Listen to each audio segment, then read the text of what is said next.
guys, how you doing? My name is Deez and welcome to my channel. Today I'll be reacting to Fire Force episode 11.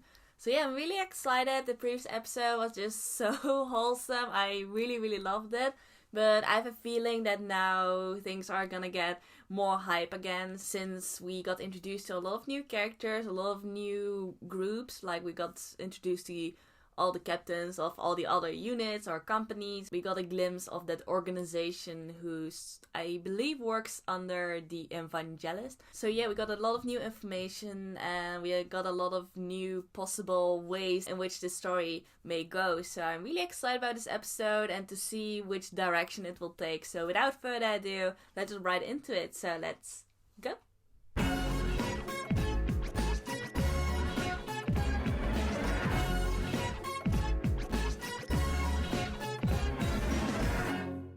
Alright, I'm ready, so I'm gonna start the episode in 3, 2, 1, go.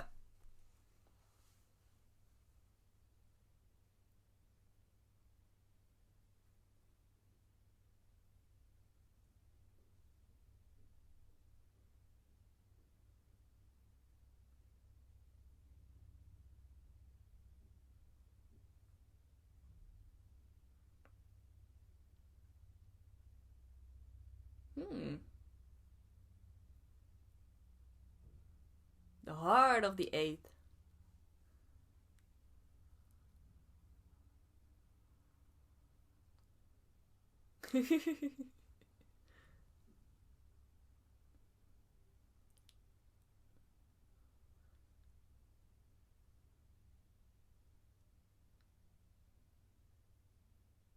Right, so now they're gonna show us the history of Unit 8.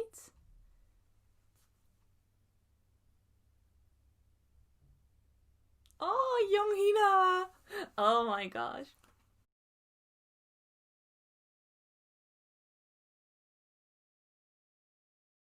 Okay, this is interesting that we get to see how Unit 8 was created.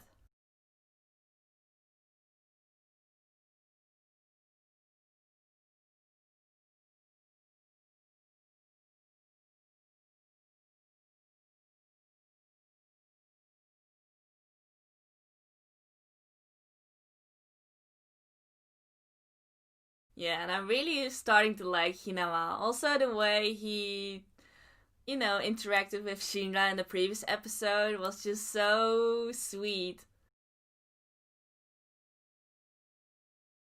Like, he seems the most strict out of everyone in Unit A, but at some moments he still shows that he cares, which is so nice to see. But then at other times he can be such a savage. Oh, he's such a great character.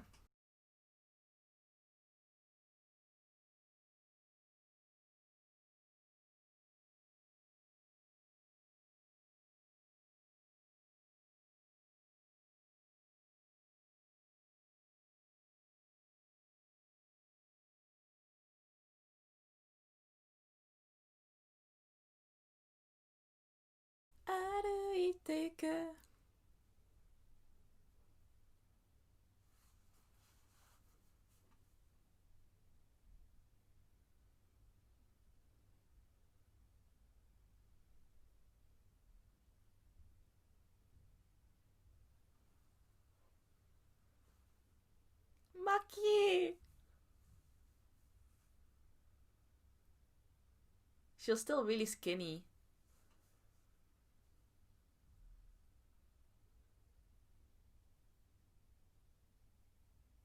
Ooh, she's the daughter of a general. Mm.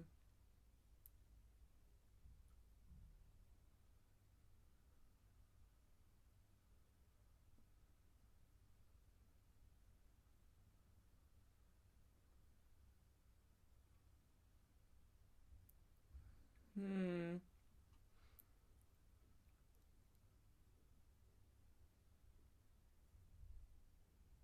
Really?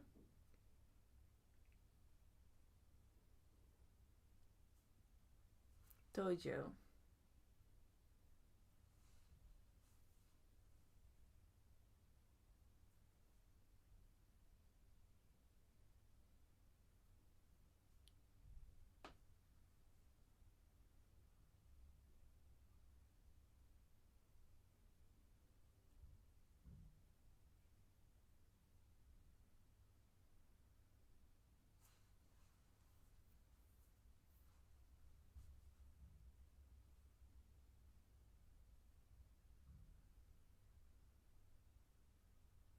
That's definitely true.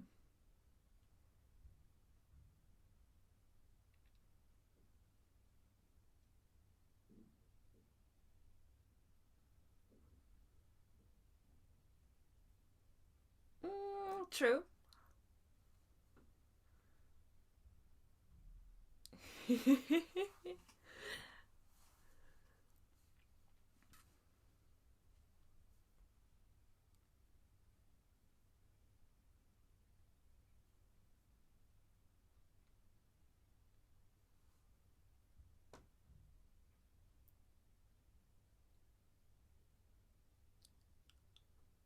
What?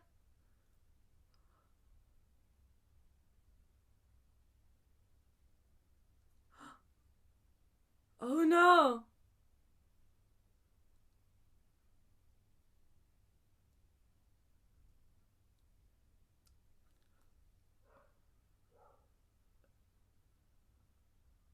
Oh no!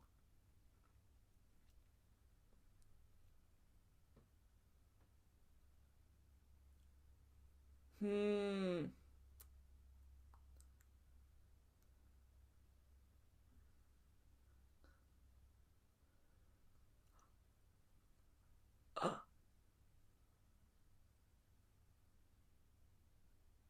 Oh.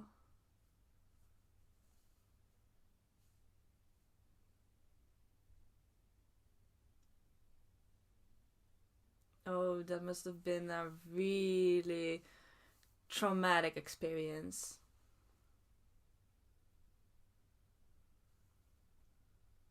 So he took over Tojo's gun,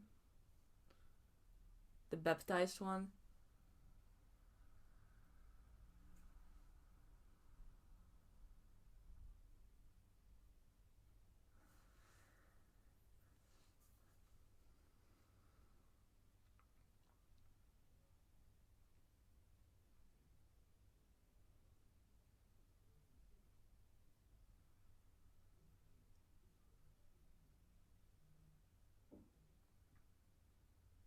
Obi!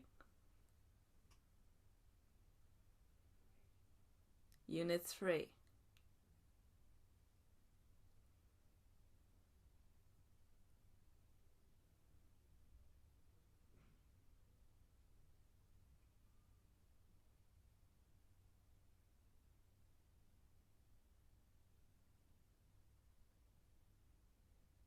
Points?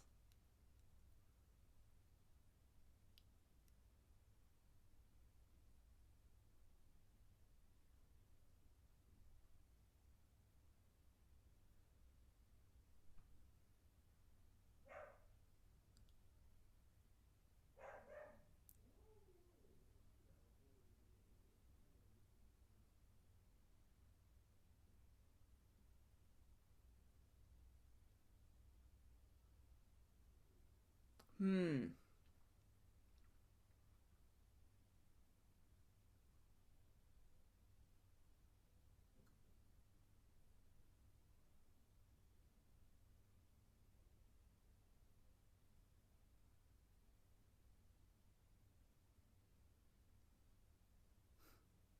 What are those points?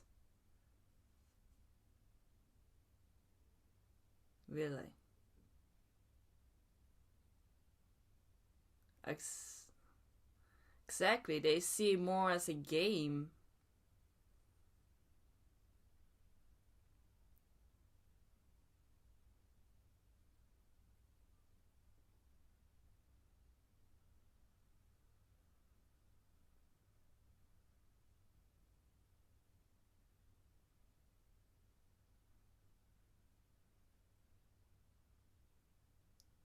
Hmm.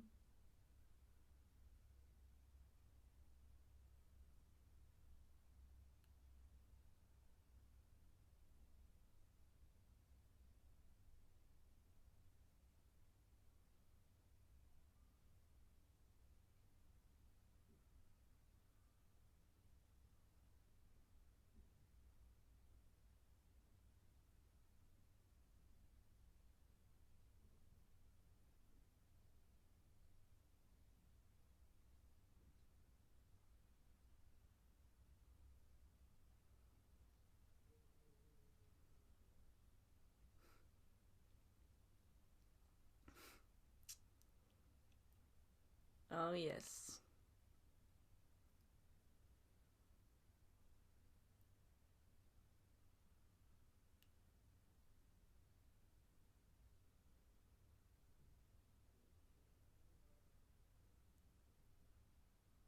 Well, he's honest about it.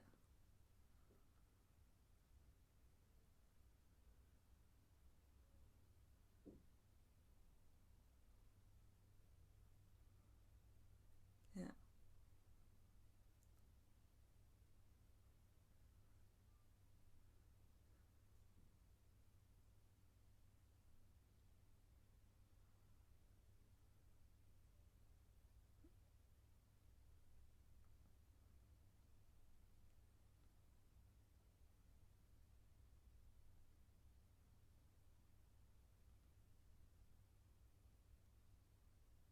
Hmm.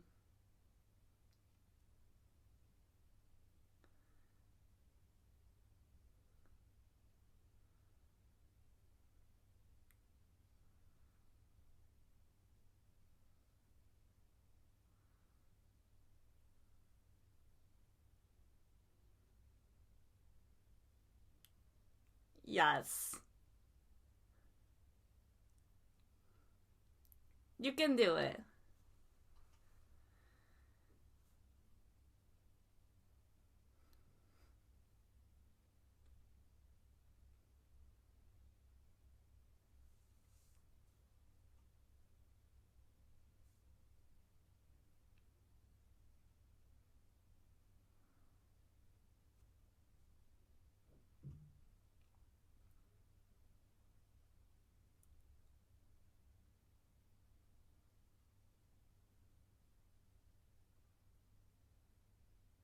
Oh, I like those words.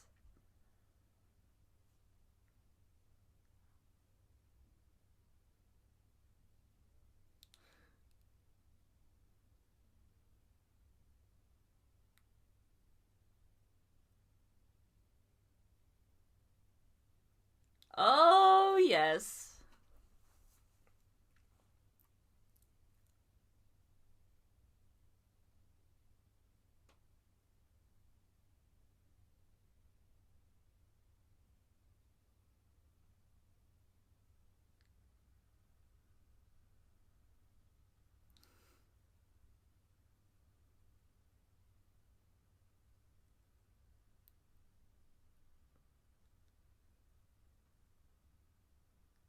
No.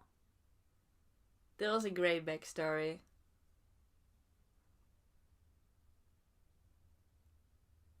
I think it looks great, even though it's run out, run down.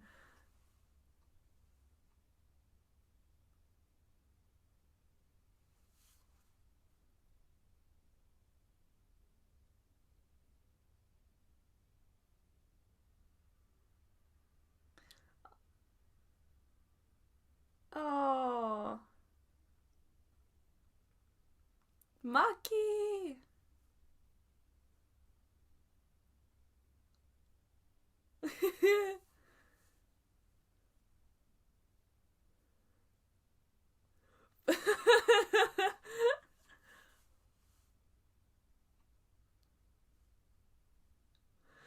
Oh yeah, she must be so happy hearing that.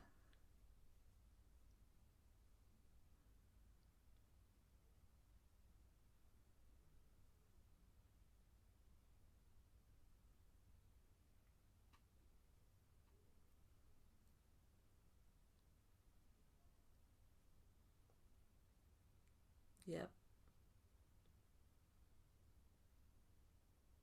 Is there more?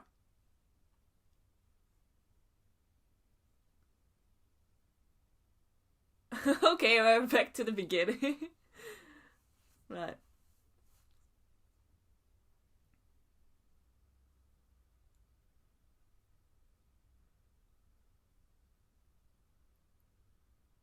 Oh.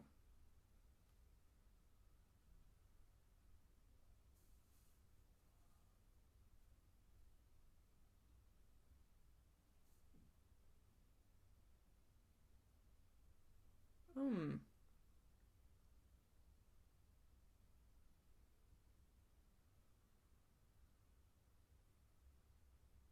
The 7th. Asakusa, I've been there. It was super crowded though when I was there. Like so many tourists.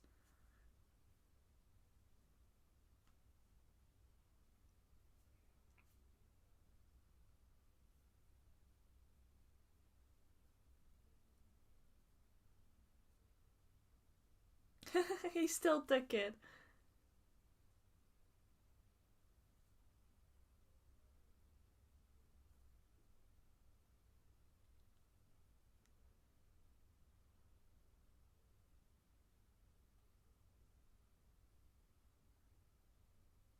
Hmm.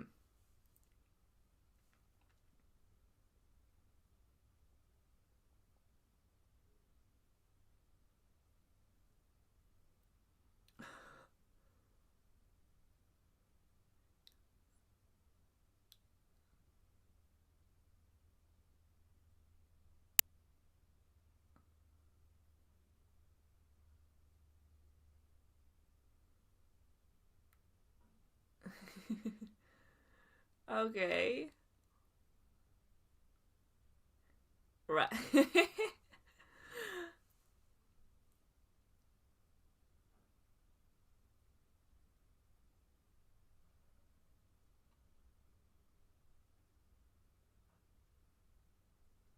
Really interesting character.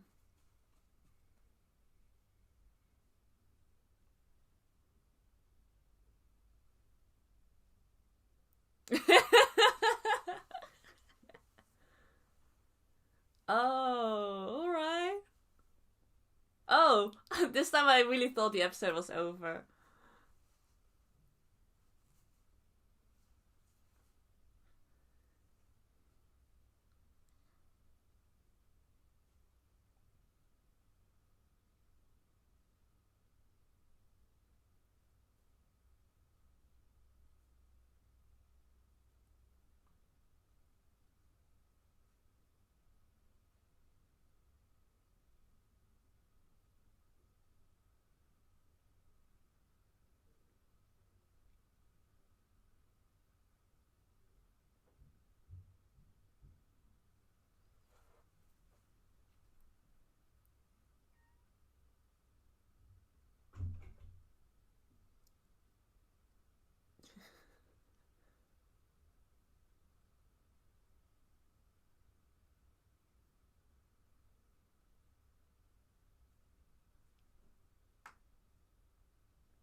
Ooh. Yeah, apparently.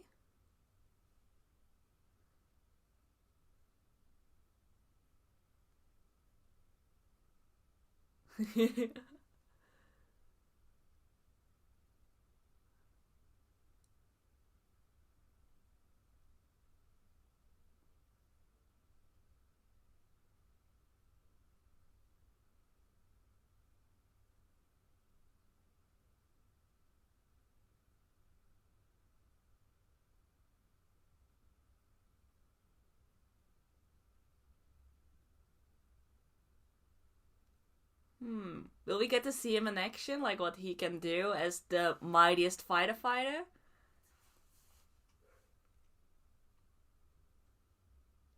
Oh, that guy.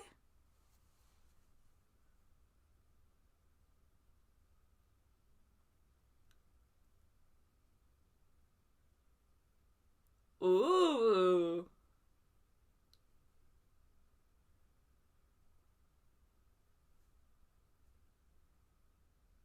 The festival.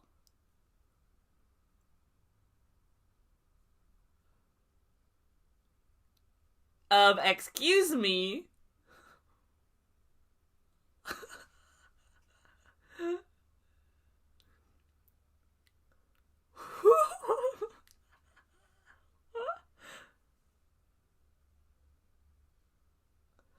He's crazy strong.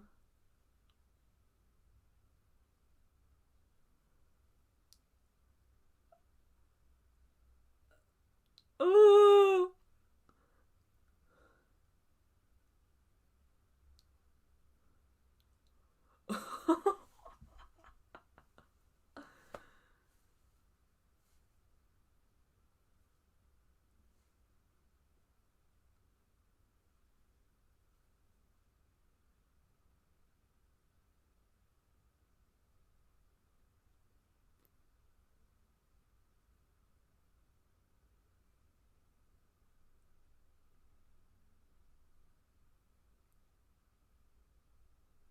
Ooh.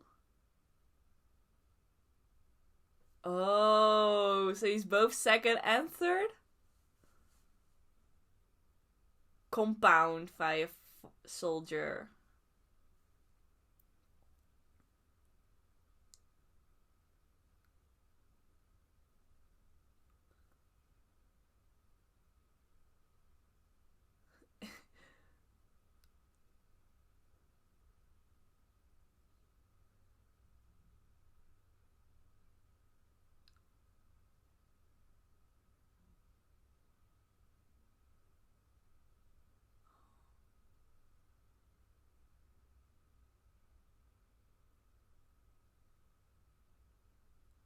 Oh.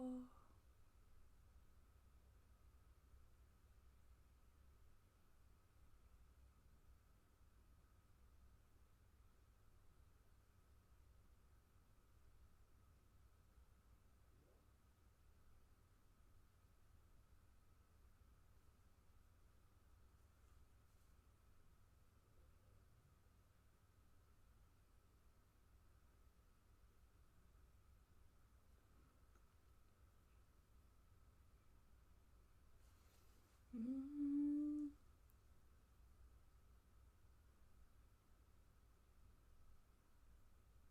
Oh. The Demolishing King. It's such an interesting way to put someone to rest, but I get it. I think. It's just really unusual, but I sort of get it.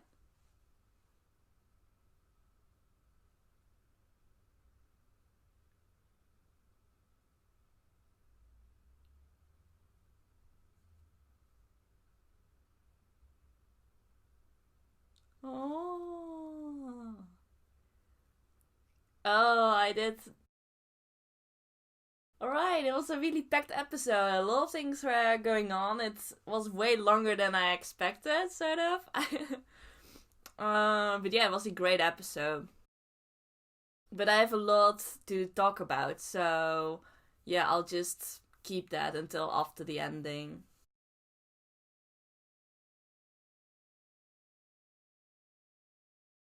Because yeah, a lot of things happened in this episode, and yeah. Yeah, I'm just really impressed by various things.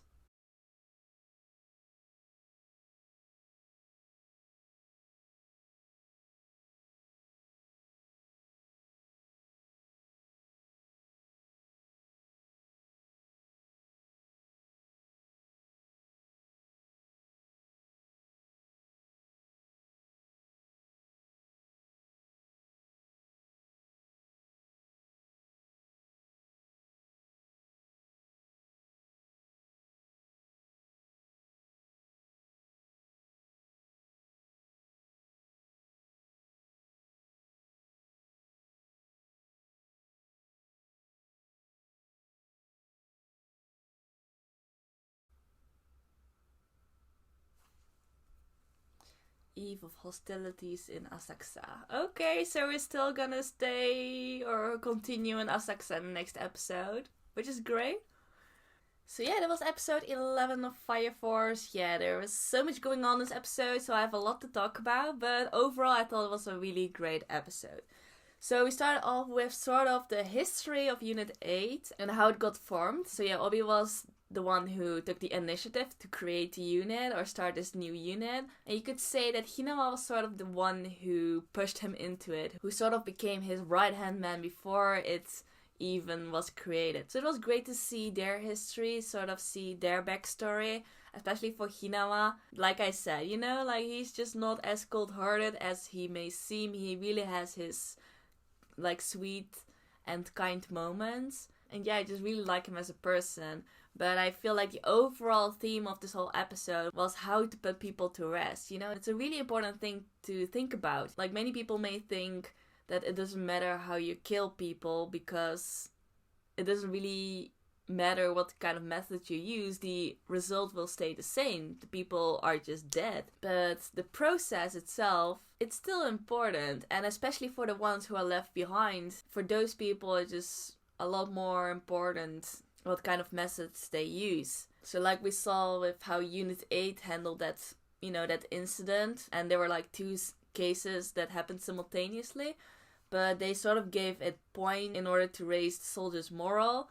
But that was just ridiculous, just to treat it as some kind of game and going for the ones with the higher points first, while the other ones is still suffering. Like Obi said, they could have just split up their forces, but no, it has to do with their protocol and everything, which didn't make any sense to me, and I totally was on Obi's side in that one, because the person who was just sitting like silently and patiently, he was just still suffering. And yeah, Obi was like, yeah, let's just put him to rest as quickly as possible and just free him from this suffering. So, it's just really important to think about how to put people to rest. And also with Tojo, he wanted to be put to rest with a baptized gun instead of an unbaptized gun, and it probably wouldn't have made any difference because he would end up dead anyways, but just the thought of it, the thought behind it, especially for the one who has to shoot him, is just a lot more important. So that was also sort of like the turning point for Hinama to really think about the way he puts people to rest, and that was just really great to see. And later on we got back to the same theme with BENIMARU. He has a really unique way of putting people to rest. He destroys like whole blocks of a town just to put like one person to rest, and the grandma was saying like, we can just rebuild the town, we can do that anytime, but people just dies once and they just want to die with a flash, they just want to, be put to rest with a bang. And I sort of like that thought, yeah, like to be put to rest with a bang like that, as if you've destructed a whole town, instead of just, dying because you just caught fire and that's the end of your life. I sort of get the idea that would be like way more anticlimactic, So the methods through which BENIMARU puts everyone to rest is really unique, but I get it. It makes sense in certain ways. And so far I think of him as a really interesting character. Like, the words he uses are really harsh, but you can still see he really has this kindness into him. He really feels for the people of his own town. So yeah, he's a really interesting character. And he's also a character I cannot figure out right away, what he's thinking of, what his motives are. He made it clear that he's not interested in that whole investigation of the evangelist, which I sort of understand. He's only focused on his own town, and that's his only priority, because as a firefighter he still does a job. But aside from that, everything is just a bother to him. So that also shows a bit of his personality as well. But I definitely want to see more from him, and I'm sure we'll see more from him. I already had a feeling that he would become an important character in the show. Based on the episode title of the next episode, I'm sure we'll see more of him. So yeah, that was my reaction to this episode. I hope you enjoyed it. So if you did, please give this video a thumbs up. And if you're curious to see other reaction videos to other shows, you can always check out my channel and subscribe. So thank you all for watching, and I hope to see you next time. Bye bye.